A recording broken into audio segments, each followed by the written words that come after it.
On this Friday night, شجار واشتباك بالأيدي. Saudi Arabia says yes, Jamal Khashoggi did die in its consulate in Turkey, but the story is a lot different from anything we've heard till now. It's just been a wild, wild time. No one would have thought they would have seen in their lifetime. Seizing a new business opportunity, delivering pot to the front door. We go along for the ride. How stable or unstable is that particular chunk? It's unstable. Yeah, it could go at any time. And a slow-motion landslide puts a BC community in harm's way. Residents are scrambling to protect their most precious things. We'll take you there. This is The National.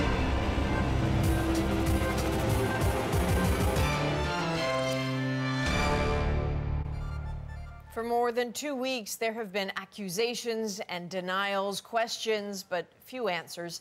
Until tonight, Saudi officials now say dissident journalist Jamal Khashoggi is dead. The result not of an assassination, but a fight. As the CBC's Stephen D'Souza tells us, their explanation is being met with intense skepticism. وردنا الآن ما يلي. Facing mounting international pressure to provide answers, today they came in a late-night broadcast on Saudi TV. For the first time, state officials confirmed that journalist Jamal Khashoggi is dead. They say Khashoggi got into a fight with a group of men who met him at the Saudi consulate in Istanbul on October 2nd. That fight led to his death. How? Officials didn't say. They did announce tonight that 18 Saudi nationals have been detained in connection with the death, and 2 high-ranking officials have been dismissed. The first, Ahmed Asiri, the deputy chief of intelligence. The second, Saud al-Qahtani, a close advisor of Crown Prince Mohammed bin Salman, described by some as the prince's enforcer. Tonight, Saudi Arabia's official press agency tweeted that the kingdom is taking the necessary measures to clarify what happened and that those involved will be brought to justice. I just don't think anyone is going to believe this. I think some may use it as a pretext to hope this story goes away, but it's just not plausible at all at any level. The story leaves out key details. What happened to Khashoggi's body? Turkish investigators are searching a park where they believe his remains may have been dumped. And perhaps more importantly, what did the Crown Prince know about this? In my experience, it's entirely unthinkable that this could have occurred without his direct knowledge, if not his direct ordering of this activity. He's a micromanager. You're for him or you're against him. I cannot see this happening without his direct involvement. The Saudis say they're not finished. The investigation will continue, and they are restructuring how their intelligence agency operates. And that will be overseen by none other than Crown Prince Mohammed bin Salman. He will have a month to report back to the king. Okay, so Stephen, now that that claim is out there, the White House has heard it, has reacted to it. What's the president saying? Well, the president is in Arizona tonight at an event with defense contractors, and he was asked whether he thought the Saudi story was credible, and he said that he did, and that he doesn't feel that he's being lied to by the Saudi royal family. He did say that he's going to call the Crown Prince to get some more information, and that this is a good first step, what we saw tonight. But he did talk a bit about the second step, which is something that's been hotly debated here in the U.S., and that is sanctions. Here's what he had to say about that. We'll be working with Congress, but I would prefer, if there is going to be some form of sanction or what we may determine to do, if anything, because this was a lot of people they're talking about, and people pretty high up. But I would prefer that we don't use as retribution canceling $110 billion worth of work, which means 600,000 jobs. Now, that contract that Trump is talking about, many have said that those aren't even actual contracts, just promises by the Saudis. But nevertheless, that's something he's been saying a lot for the last week or so in terms of how he thinks Saudi Arabia should be punished. He did lay it out quite plainly, the dilemma he's facing, that they need Saudi Arabia as a counterbalance in the Mideast to Iran. He said they appear close to solving a major problem, even though Adrian, some in his own party are saying that the story we heard tonight from Saudi Arabia simply isn't believable. Right. Well, this isn't over yet. Thanks very much, Stephen. The CBC's Stephen D'Souza in New York tonight.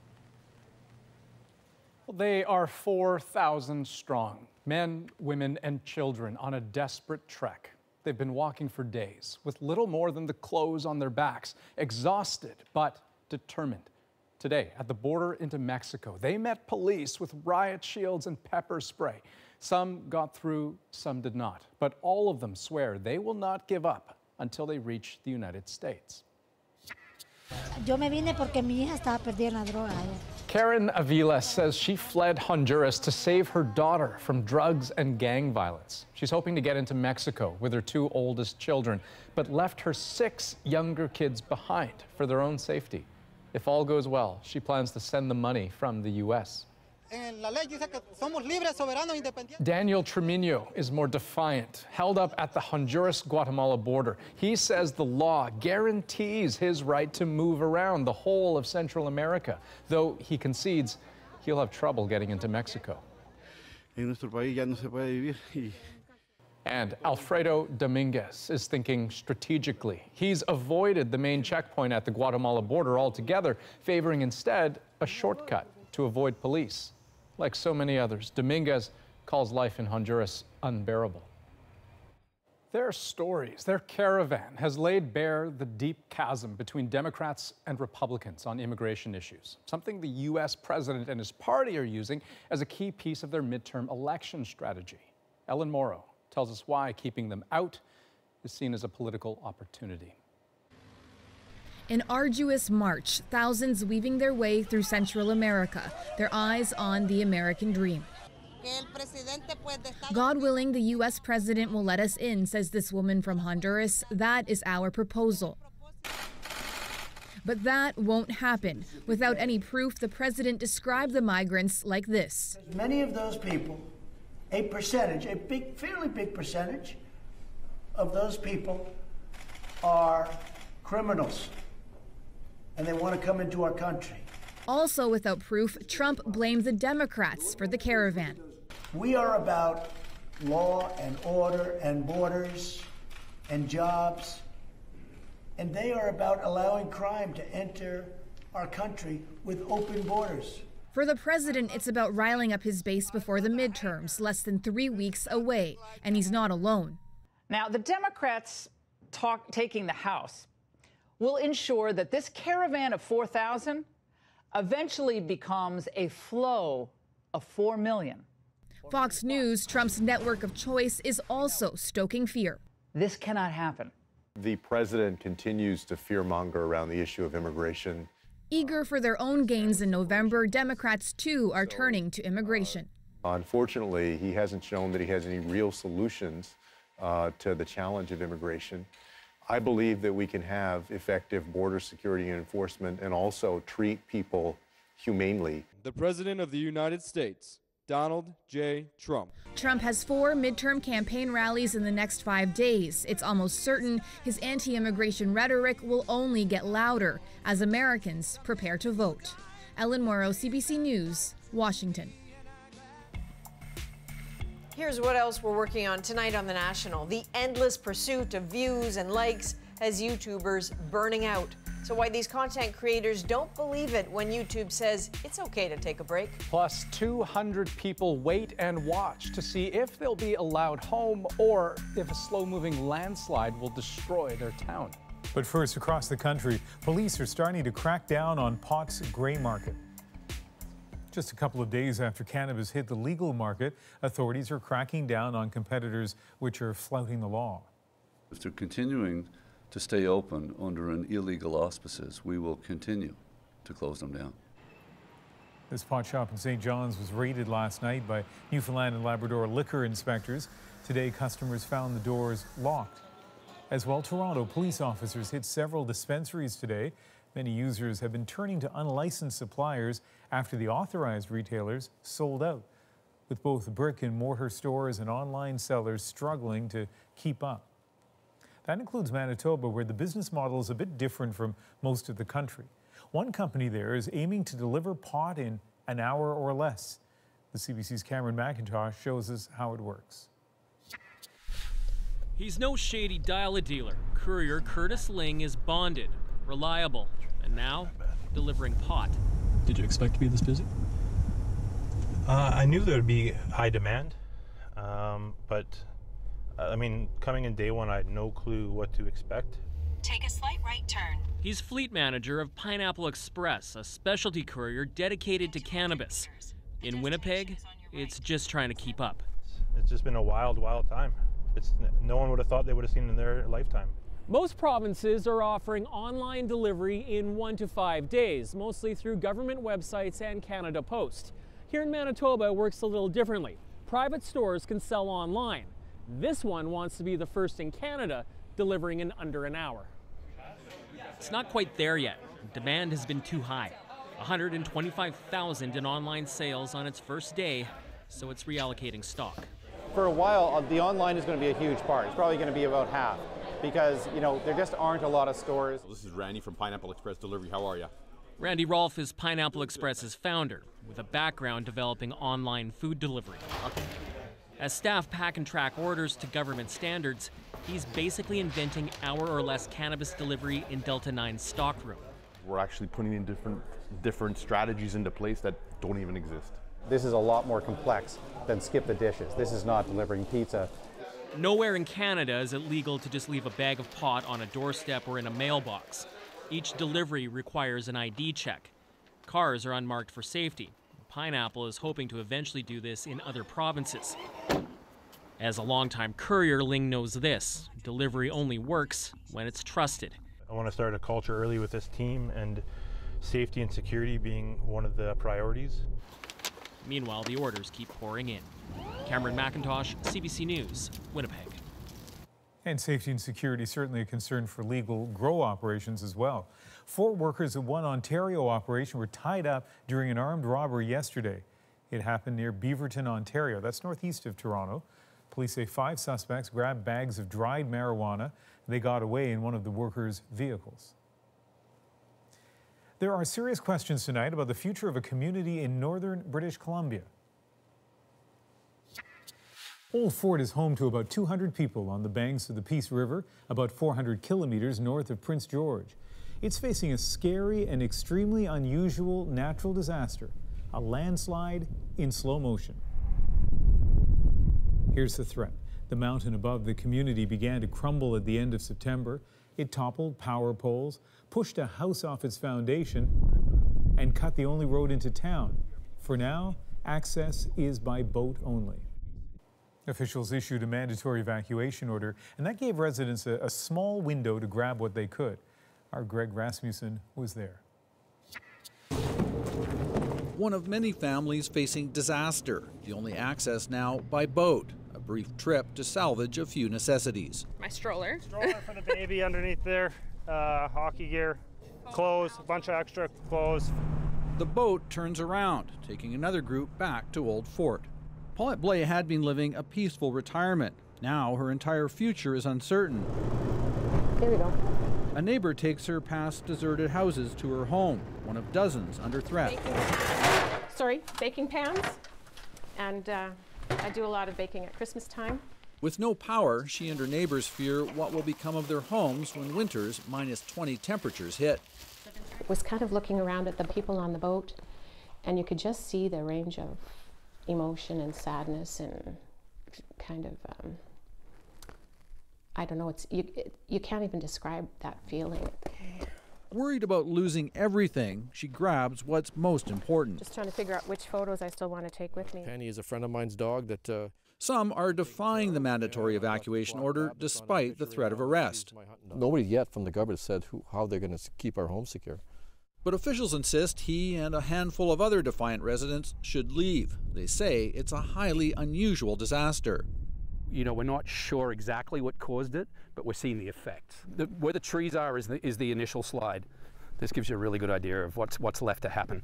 Not just one, but several related landslides. An entire section of mountain has sheared off and could bury the town. Material starts to come down. And huge slabs of ground continue to move, meaning it's all but impossible to rebuild the town's only access road. Rebuilding this, Greg, is going to be a challenge. It's not an easy task, and this is what Mother Nature's given us. It's not an easy problem to fix. So Now, a few more possessions safeguarded, Paulette Blay can turn her thoughts to the future. I'm leaving my home, but if I lose my house, I guess you start over and you build a new home. You know, your heart has to be in your home, so. It's an emotional day, I guess, right? Oh, it's extremely emotional. I'm trying to hold it back right now, but yeah, it's tough. Thank you, Sean. Yeah, you're welcome. Take care. Despite a long history, residents can only wonder if there's a future here in the shadows of the treacherous hills above. Oh, thank you, sir. Greg Rasmussen, CBC News, Old Fort, BC. And just this evening, some good news for residents. The BC Transportation Ministry says crews will start to build a temporary road. It could be ready over the next 3 weeks. Some other stories we're watching tonight on The National. One of the alleged victims of accused killer Bruce McArthur was laid to rest in Toronto today. Salim Essen's family spoke publicly for the very first time. It's been since last January that we've been waiting for to bring it to a proper closure. So this today has been that closure. It was in January that McArthur was charged with murder in Essen's death. He'd last been seen alive in April of 2017. Essen's family says he came to Canada from Turkey because he wasn't happy living there as a gay man.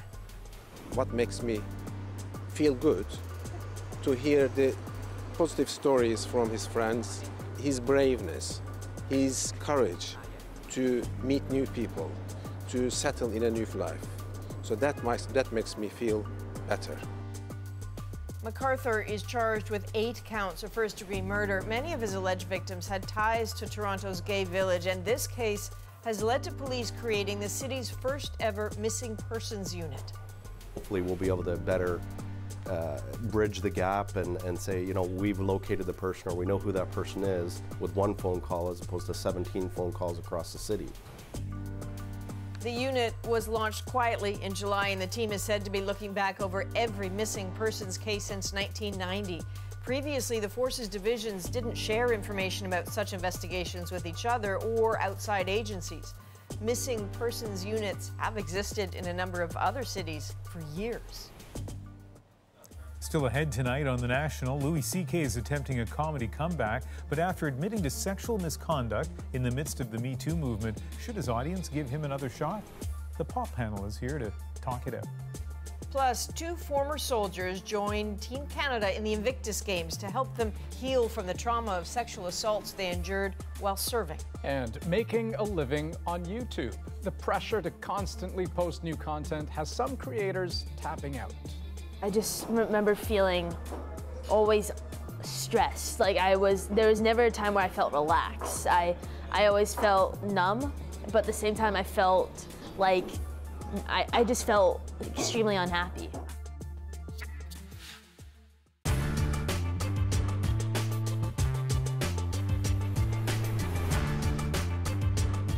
What do you feel before you step on stage? What are you thinking about? Don't forget any of these lyrics. Are there any tricks that you've got to take yourself up another notch? No, but amazingly, you can come to a concert and really not feel quite up to it that night, and the audience can put you there, you know. They can just turn the whole thing around. An audience that's appreciative and that's spontaneous and they're excited about everything. You just appreciate the fact that they appreciate it so much. You forget about, you didn't feel so hot tonight. You just forget about that and you just get in the groove with the audience and off we go.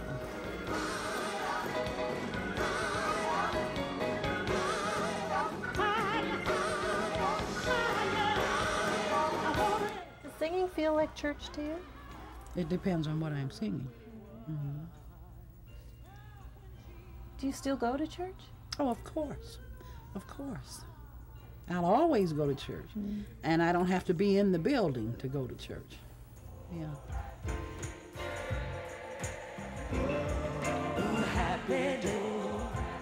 I I think it would be hard for men to meet you because they'd be intimidated by who you are and your celebrity, and they'd just be too scared to come forward. A lot of males might be intimidated, but not men. Men rise to the occasion with no sweat. Right? Am I right or am I right?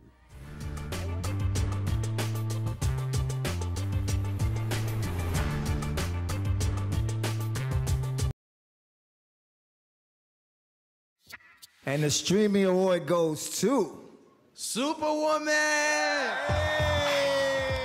Memory Heart!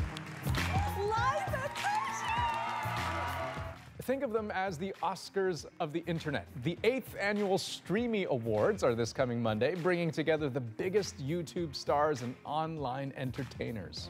Today, my mom and I are going to switch roles. Among this modern-day constellation of nominees, a YouTuber from Ottawa, Elle Mills. I invited your exes over for a slumber party. Videos like this have earned her a massive following, sometimes because they're so fun, and sometimes But I have this heavy weight on my chest. because they're so honest. Hi, I'm Elle Mills, and I'm bisexual. But that honesty and the constant pressure to keep delivering, to keep posting something new, came at a price. Eli Glasner has more on Mills' very public breakdown and why there are many others just like her. When I first started making videos, Growing up, Elle Mills dreamt of becoming a YouTube star. After years of work, her cheeky videos started getting traction. But as her subscriber count grew, so did her anxiety. This is all I ever wanted. And why the am I so unhappy? Then Mills shared a decidedly different video called Burnt Out at 19. physically, I just remember feeling always stressed. Like there was never a time where I felt relaxed. I always felt numb, but at the same time I felt like I just felt extremely unhappy. Mills isn't alone. In the last 6 months, a number of high-profile YouTubers have gone public about their anxiety, and many have stepped away from the platform. Mental health is so much more important than anything else. We need to take care of in our lives beyond YouTube. After 6 years of daily vlogging, this YouTuber is trying to post less. There's something about the platform. It rewards you for uploading as often as possible. It's almost become like this conveyor belt of like becoming like a vlog factory where you're just pushing out videos in order to stay afloat. What can you do to change this? It's almost like a cycle you're now trapped in. We try to provide, our creators with as much, support as possible. YouTube says they've launched other services to help creators, such as paid memberships to take the pressure off posting. The support includes YouTube's own wellness videos, telling creators it's okay to stop. At some point, I was just like, I just can't go on. So I decided that I needed a mandatory day off. It had over 4 million likes. This vlogger with the group Ladylike has seen what happens when you take time off. Ladylike's videos regularly generate about 1 million views a week. But after they took a week off, a flashy series of superhero videos suffered. Each video was getting like 200,000 or 300,000 views in a week. Yeah, so it definitely made a difference for us. Part of the pressure on creators is YouTube's rapid growth. Each month, 1.9 billion users log on. It now reaches more 18 to 34-year-olds in the US than any TV network. As the once scrappy platform matures, the focus is on keeping the advertisers happy. We want brands to be as successful as possible. We want creators to be as successful as possible. Like, if that's not happening, then, everyone's going to be losing, including us. For Mills, she's getting better about tearing herself away. Like many creators, she'd like to see YouTube put a greater emphasis on mental health. Some people are able to make like a comeback. Some people, after they burn out, they're done, But yeah, it happens to everyone. It comes with the job, unfortunately. An occupational hazard for a platform still evolving. Eli Glasner, CBC News, Toronto. Still ahead tonight on The National, Louis C.K. is getting back on the comedy stage, but should he be allowed back, given the sexual misconduct he admitted to? And if he should, has enough time passed? The Pop panel's here to break it all down. And how the Invictus Games is changing the lives of two women who were sexually assaulted during their time in the military. I really need to stop seeing the mess, and I need to start seeing this athlete. And I'm gonna call myself that. I am an athlete. I am on this team.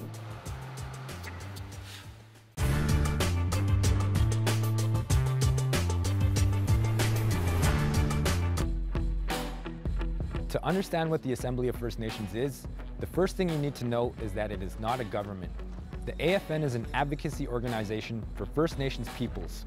It's the largest one in Canada, representing more than 900,000 people from 635 communities. It does not represent Inuit or Métis people who have their own organizations. Organized resistance at a national... The AFN was established in 1982. It grew out of the National Indian Brotherhood, which was the main advocacy organization at the time. The Indian Brotherhood lobbied against policy changes like the 1969 White Paper, but there were concerns that the Indian Brotherhood, based on regional representation, didn't speak for individual First Nations. So the AFN was formed to make sure that each First Nation had a voice.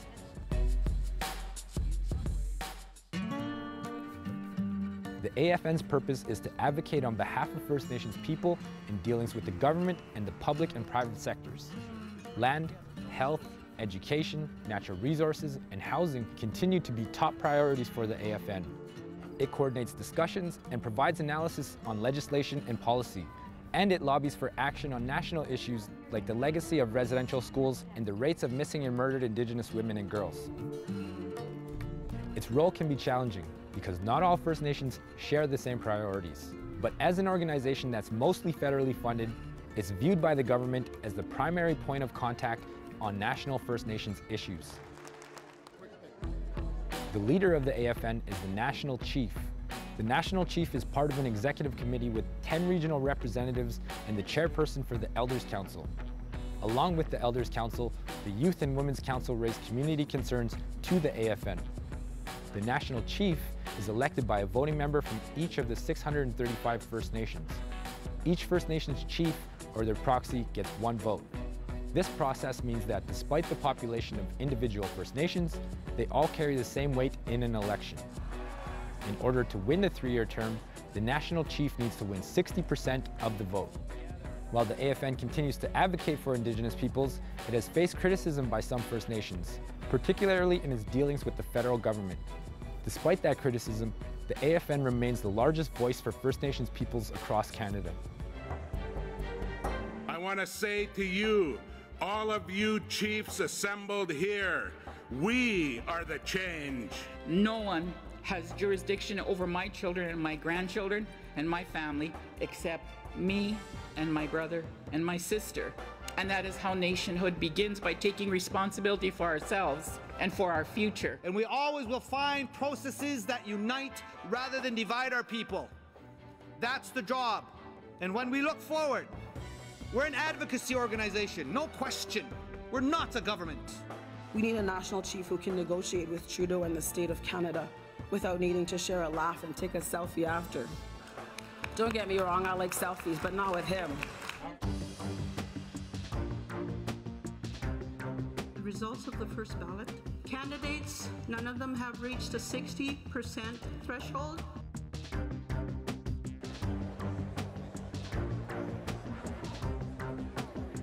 The results of the second ballot. Perry Bellegarde, 328. This gap will be closed. Better housing, better education, better health care, and yes, lands and resources coming back to First Nations people, because we know it's assumed Crown sovereignty.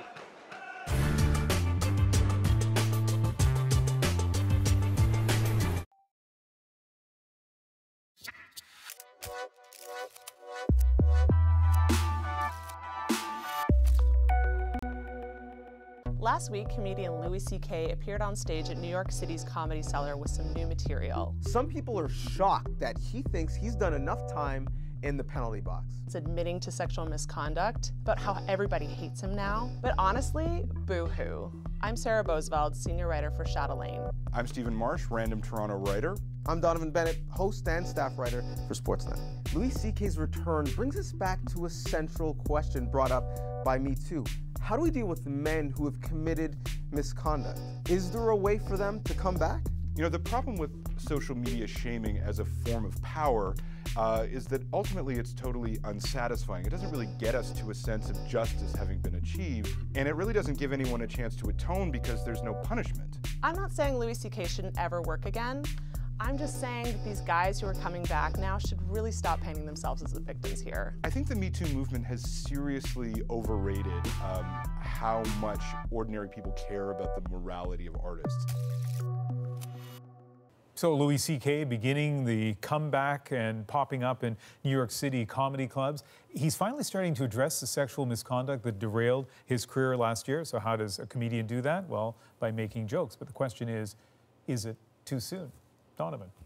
Yeah, I don't want to be the guy who comes on here every week and talks about precedent, but I'm going to talk about precedent again. Judge Donovan. Right, apparently, yeah.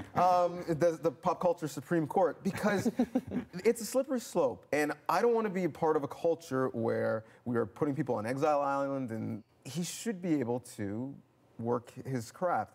Is 10 months enough time? 10 years? And we're going to give him the same penalty that we give Les Moonves or Charlie Rose? Who's deciding all of this? I'm uncomfortable with us saying, well, the comedy clubs should now be gatekeepers for moral behavior. So you feel they should put him on stage at these comedy clubs if he wants to be there? I think if it was Donovan's comedy club, I think there would be a set of questions I would ask. What are you going to talk about? Maybe the joke about rape whistles, not appropriate given why your name was in the news last. But I don't think I would start from a place of no and be outraged at the thought that he's trying to do what he's good at. Like, would we have an issue if he wanted to be a Walmart greeter like Jeffrey Owens? He should be able to do whatever he pleases if he's not behind bars. So you also, Sarah, if you were the head of the comedy club, although that's a disapproving look you're giving us.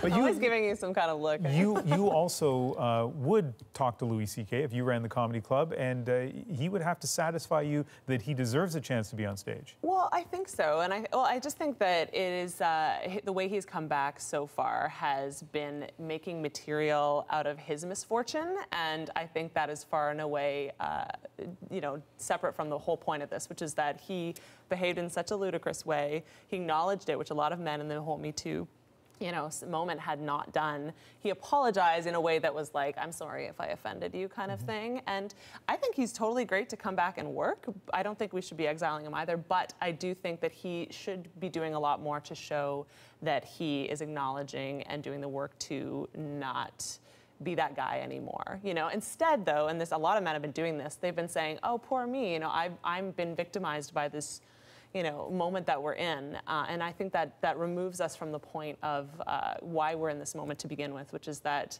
these guys really shouldn't have been behaving that way to begin with. And I think some learning is really important to show that you've been really kind of trying to do better. I don't think he's doing that by making jokes out of his own misfortune and victimhood. Well, let's put in a voice from one of the victims, and she was a victim because Louis C.K. has admitted to his sexual misconduct. This is a statement she put out. Boo effing who? Is he on unemployment? Does he get rape threats? Does he carry a brand new taser when he walks at night because he's been told that he'll be beaten to a pulp for ruining comedy? No, just us girls? Okay, cool. I mean, Stephen, you hear that emotion. Yeah. No, and I mean, the problem here is that the natural response to all this is despair, because she's absolutely right. Like, he's back on stage. He hasn't done anything to compensate for his crime, but this is kind of the nature of a public shaming moment. Right? Like a public shaming movement. Like, there is no justice. There is no, because it's also on social media, like, nothing he could say would satisfy anyone, right? But she's not satisfied, right? Well, Maybe he could have had a conversation with her. No one can be satisfied. A lot more because there's because there's no justice, because there's no process for atonement, because there's no process for punishment, there's also no process for atonement. So really, no one can ever possibly be satisfied. And it leaves everyone just absolutely flummoxed with what to do about about, you know, these men who have not paid any real, I don't really believe, any price that is commensurate with their actions. Whether they're, you know, what position do they hold in society? We don't really know because we're operating strictly on shame. Well, what I'm concerned with is that people are. We do have power. We don't. We have power. If everyone got up and left that comedy club, well, he wouldn't be going on tour. If we're talking about the marketplace, like the marketplace doesn't care about any of this. So just put pause on that for a sec. But you were going to jump in, and then we'll come back to what you were saying. What did you I think say? that people demand some transparency, and I think that, you know, and you have to, and I think you make a good point about precedent, but there is context with every single individual and every single person. I think a really responsible thing to do would be like, look, I don't really want to continue to be part of the problem here. I actually do want to be part of the solution and make things better for women. What has he been doing to make things better for women in comedy? Nothing. If you said that it might satisfy you, there would be 200,000 other people that would be appalled by those statements. But he's also now capitalizing on the fact that there are a lot of people who are just appalled that he's been publicly shamed. That because we actually do value men's reputations and their ability to make a livelihood more than we value real feelings about women being, you know, subject to violence and not being able to progress in society in their careers in really meaningful ways. I think that's just a fact. But I think we're actually in agreement. We're just coming from different sides. She should feel outraged, but to me, she should feel outraged on people if he were to have another Netflix special. Who bought it? Chris Brown is still making music. Yeah. Yes. And he's still making. We're still buying it. We're still singing the songs, even though some of the lyrics, those H's aren't loyal, aren't something that someone who's created real assault should be singing. So we should hold people accountable. Should we hold Ticketmaster accountable? Live Nation? Where are we going to start that? Should Drake not bring him on stage? These are the questions we should be having. When Cosby gets out of jail, he will do a comedy show and it will sell out. Well, that is the reality of it. I don't know if he's getting out of jail. So there's that. But also interestingly, the New York Times interviewed the owner of the Comedy Cellar, the club in New York where Louis C.K.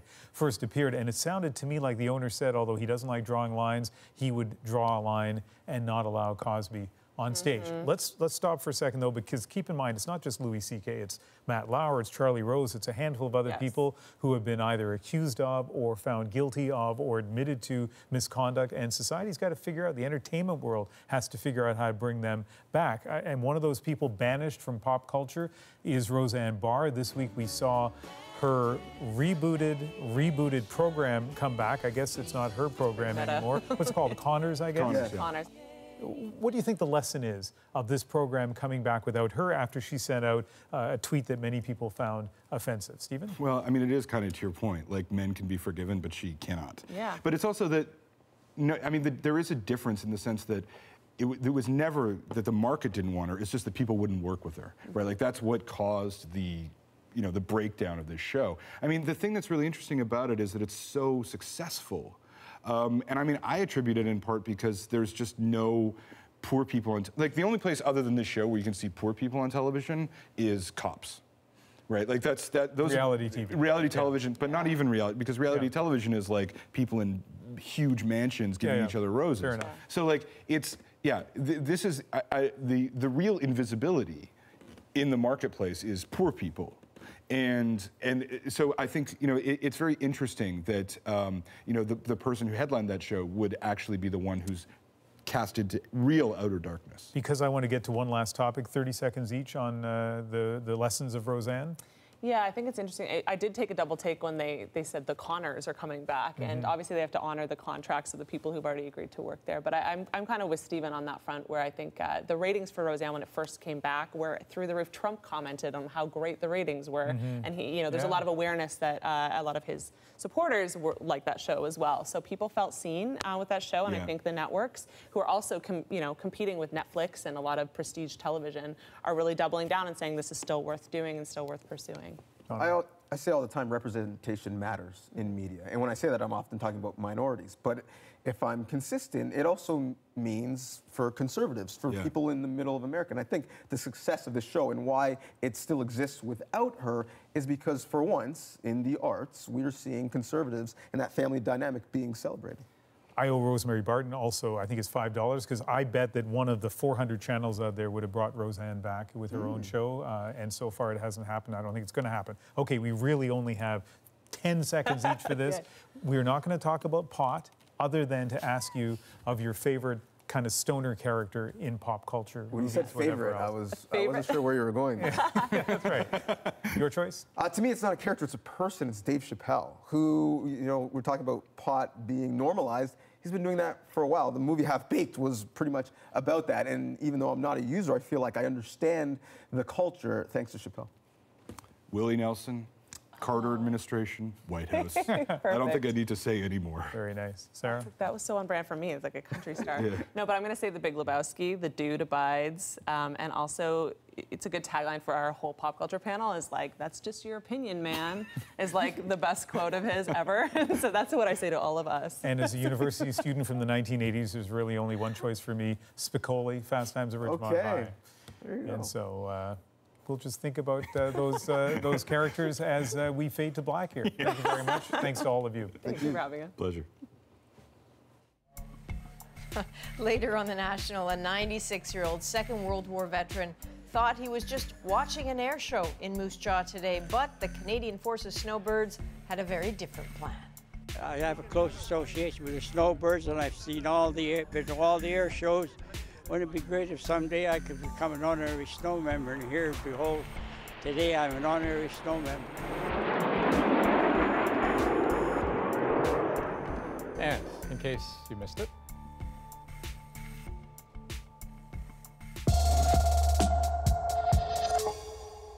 oh, cannabis, I'm staring at my hand.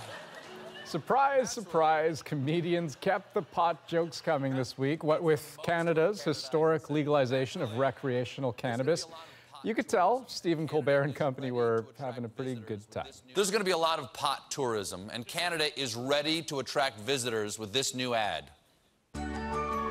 Canada has something for everyone. So visit today, because who knows if we'll be here tomorrow. You know, it's like our brains are clouds and they're just floating above the answers. Hey, haven't we seen that moose before? The Daily Show with Trevor Noah also couldn't resist. I just assumed that they were already high all the time up there. I mean, have you seen their horses? What the Oh boy. And of course, the good folks at this hour is 22 Minutes. Just had to get in there too, if a little more critically. The rules are clear and simple. To smoke weed legally in Canada, you just need to be 18, except for in BC, the Maritimes, and Ontario, where it's 19, and in Quebec, where it's 21. See? Simple.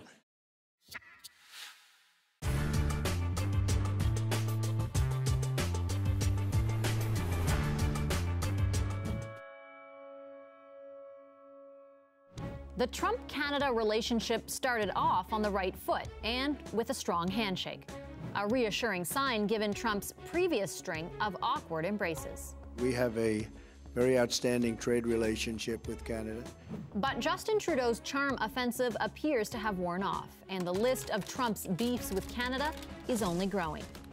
First, there's NAFTA. I've never been a NAFTA fan, as you know. NAFTA's been a terrible deal for the United States, one of the worst trade deals in history. The fact is, NAFTA, whether it's Mexico or Canada, is a disaster for our country. The Trump administration argues NAFTA wiped out 700,000 American manufacturing jobs, insisting the trade deal made it easy for U.S. companies to pack up and move to Mexico, where labor is cheaper. But there is debate over whether the job losses were actually NAFTA's fault, or whether automation meant companies could simply be more productive with fewer workers. Then there's dairy. They don't take our farm products, many of them, and it's very unfair to our farmers, and it's very unfair to the people of our country. Trump has a problem with Canada's supply management system. Since the 1970s, this country has protected its farming industry. American farmers can send some dairy products into Canada tariff-free, but if they surpass a quota, then they're subject to tariffs of up to nearly 300%. Trump says that hurts the U.S. Farm Belt. But the U.S. government protects its dairy industry too, through about $20 billion a year in direct subsidies. All that said, they all might be making a mountain out of a molehill. U.S.-Canada dairy trade represents less than 0.1% of the entire trading relationship. Next, there's softwood. We will be putting a very big tariff on lumber, timber coming into this country. People don't realize Canada's been very rough on the United States. Everyone thinks of Canada as being wonderful, and so do I. I love Canada. But they've outsmarted our politicians for many years. Last year, Trump slapped tariffs on Canadian softwood worth about 20%. This isn't new. The U.S. has long argued Canada unfairly subsidizes the lumber industry. That's because most logging happens on Crown land. South of the border, it happens almost entirely on private land. So the cost to harvest, the so-called stumpage fee, is higher for American producers. Finally, there's NATO. We strongly support NATO.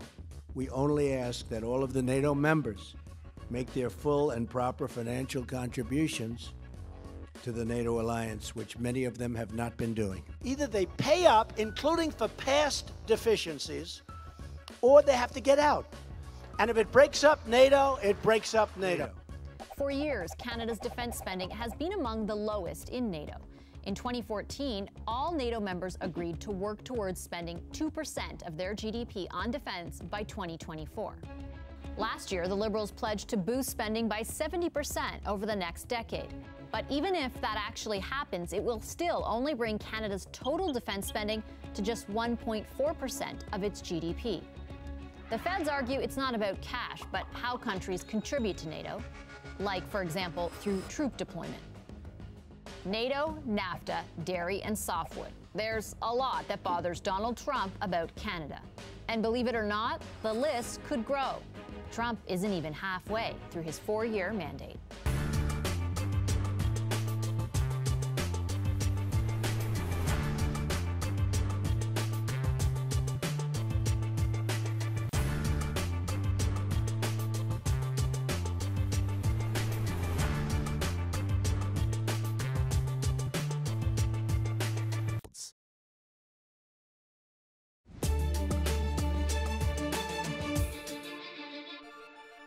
Saudi Arabia has been a great ally, but what happened is unacceptable. Tonight on The National, we're following developments on our top story. That, of course, was Donald Trump responding to the confirmation from Saudi officials that journalist Jamal Khashoggi is dead. They say he got into a fight with a group of men at the consulate in Turkey, and that fight led to his death.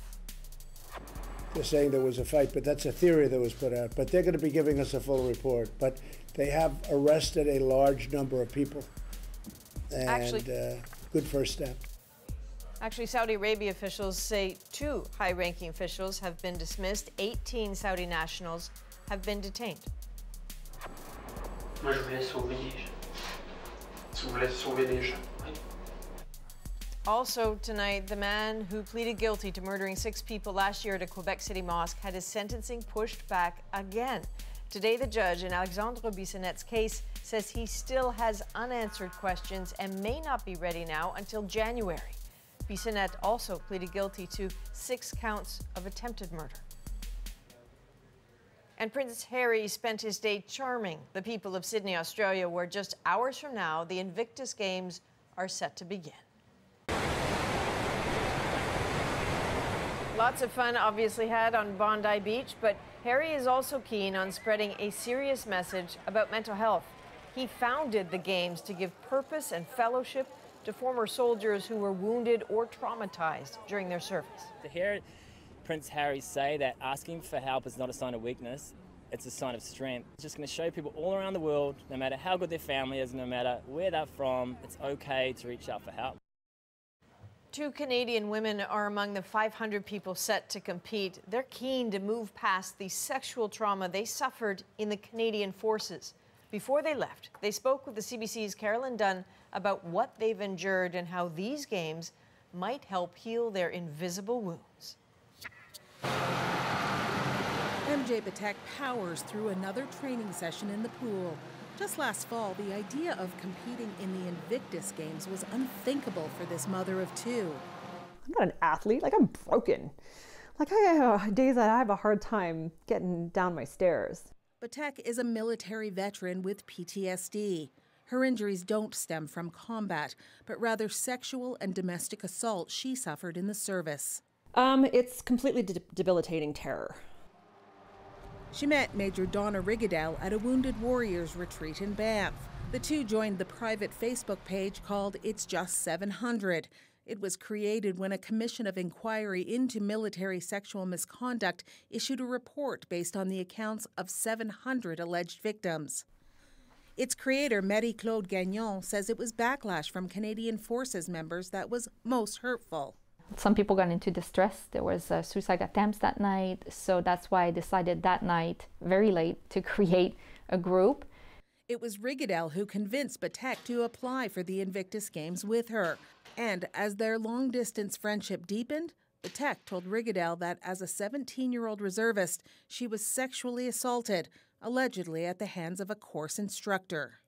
And he grabbed me, and he, kissed me and groped me. I mean, this is a big man, and I will never forget what he looks like. It was hauntingly familiar to Rigadel, who says her basic training course instructor first asked, then demanded oral sex. I'm your master corporal, and I'm ordering you to give me a blowjob. And I'm sitting there, and I looked over at the driver, and he kind of glanced, and then he went back to the road.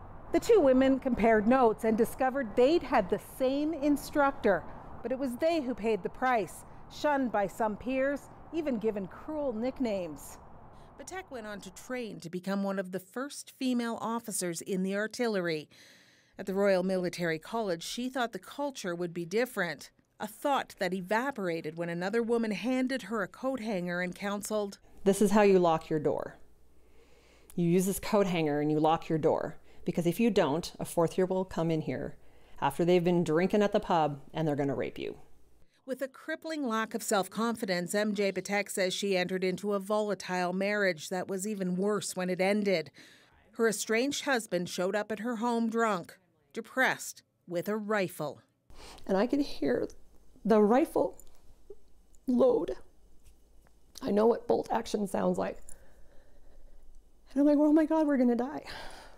Her ex-husband was convicted of criminal harassment and unlawful use of a firearm. Donna Rigadel says she was twice more the victim of sexual misconduct. In Shiloh, Manitoba, she and an embedded journalist were changing into workout gear when the journalist whispered to her, "There's a man in here." And I said, "What?" She said, "There's a man in here and he's watching us in the mirror and he's masturbating." Rigadel would go on to tell her story to the military brass and join the ongoing Operation Honor as a member of the team trying to stem endemic sexual misconduct in the military. At 42, Rigadel knows she's not a front runner for a medal in any of her events. I'd like to be able to say that at the end of it that I've left everything out there. MJ Patek figures she's already won. Her training schedule has demanded she come out of her somewhat isolated existence. And when the Australian National Veterans Arts Museum made a call for submissions, Patek picked up a paintbrush for the first time in years. Her self-portrait was chosen for display. She used to see herself as that messy image in the water. I really need to stop seeing the mess, and I need to start seeing this athlete. And I'm gonna call myself that. I am an athlete. I am on this team. She and her friend Donna Rigadel, athletes, survivors. Carolyn Dunn, CBC News, Cochrane, Alberta. And next up is our moment of the day. But first, a sneak peek at our Sunday interview. Rob Stewart is a Canadian filmmaker whose life passion was to protect sharks, but he died doing what he loved. So I sat down with his parents to talk about their journey to finish the film their son started. I understand how you were able to put the movie together, but I'm not sure I understand why you wanted to put the movie together. I mean, you very easily could have taken all that footage, put it in a safe somewhere, and walked away. Yeah. Not if you knew Rob. It was, the issue's important. It was really important to Rob, and the message is one that I think the world needs to see. And when we just felt compelled that we had to finish it. It was that was never an option, I think, in our minds. I mean, it was really difficult the first month because Rob's body couldn't come back to Canada for weeks. We didn't know what to do about a funeral. We didn't know any of those things. And going through that, and then realizing that he died doing something he loved to do, and he was on a mission, we couldn't not finish it.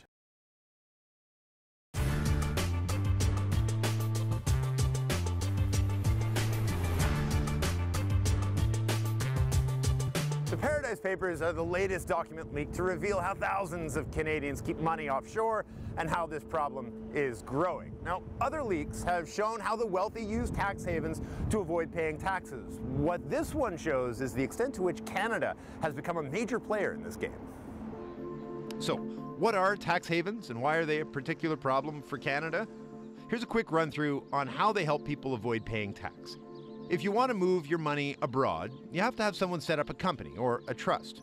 Pay someone to act as the director or trustee in that country, though they're usually a little more than a name on a paper. Then you can start to move your money into an account. And while your money's offshore, it can grow, and there are ways to put off having to pay any taxes on it here in Canada, and it's all perfectly legal. There's a lot of places you can choose to do this. There are more than 60 tax havens around the world, including Switzerland, Liechtenstein, Guernsey, and a lot of tiny islands in the Caribbean. Because in addition to sandy beaches, places like Bermuda, the Cayman Islands, the British Virgin Islands, they all have very, very attractive tax deals with Canada. Canada doesn't officially track the amount of money that's parked offshore, but there's an estimated $250 billion in Canadian money in tax havens, and that's just the money that's there legally. And all that money's costing Canadian taxpayers a lot. A conservative estimate suggests that Canada loses about $6 billion in tax revenue every year because of tax havens. Just to give you an idea, that's enough for 200,000 new childcare spaces, 650 safe drinking water systems on First Nations reserves, 18 Super Hornet fighter jets. To be clear, that's money that could be coming to Canada in taxes if it wasn't so easy to avoid paying those taxes by keeping it offshore.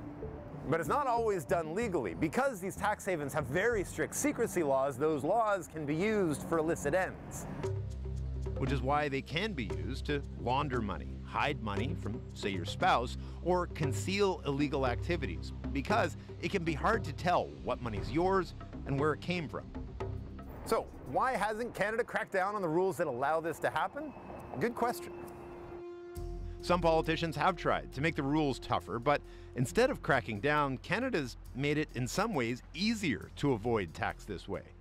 Since 2009, Ottawa has signed deals with 24 tax havens, including the Cayman Islands, Liechtenstein, and the Isle of Man.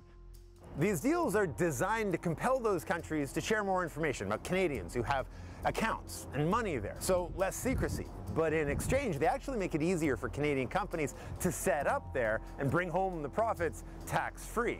And you're probably not surprised to know, since those deals were first put in place, the use of tax havens has exploded.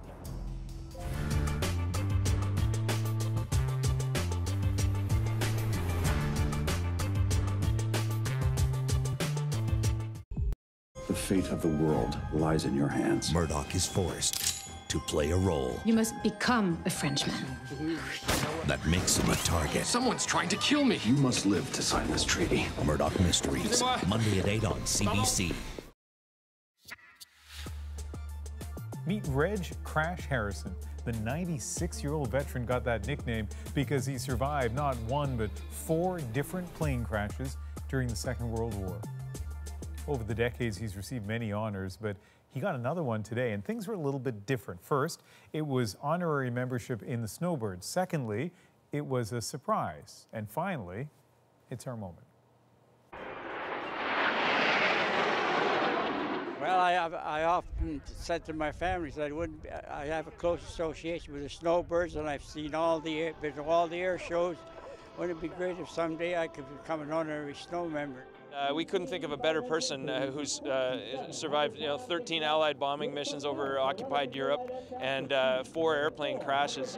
It feels like more of an honor for us to welcome him in and have him on board than I would imagine it is for him. I'm both grateful for having received this great honor, because every time I see the Snowbirds perform, it always amazes me what they can do. Because we certainly couldn't do that with the Halifax and Lancaster. Yeah, I suppose not. So I love every aspect of the story. I mean, particularly the surprise, right? He thought he was just going to see an air show in Moose Jaw in Saskatchewan, and then they sprung this honorary membership onto him. So what a great story. And I love him in his uniform. He also, it's funny that, you know, his nickname is Crash. Surviving 4 plane crashes is not so funny, but he has a great sense of humor because he apparently told the reporters he always figured he'd come back to Canada and just, you know, be hit by a bus or something, but so and you know, so good. All of this gives us a chance to salute the bomber squadron. It was the most dangerous place to be in the armed forces during the Second World War. I was just looking up his particular squadron. It had 7 commanding officers in the last 3 years of the war. Of those 7, 2 were killed in action. 1 was taken as a prisoner of war. So his ability to survive was incredible, and he sure looks good in his 90s. That is The National for October the 19th. Good night. Good night.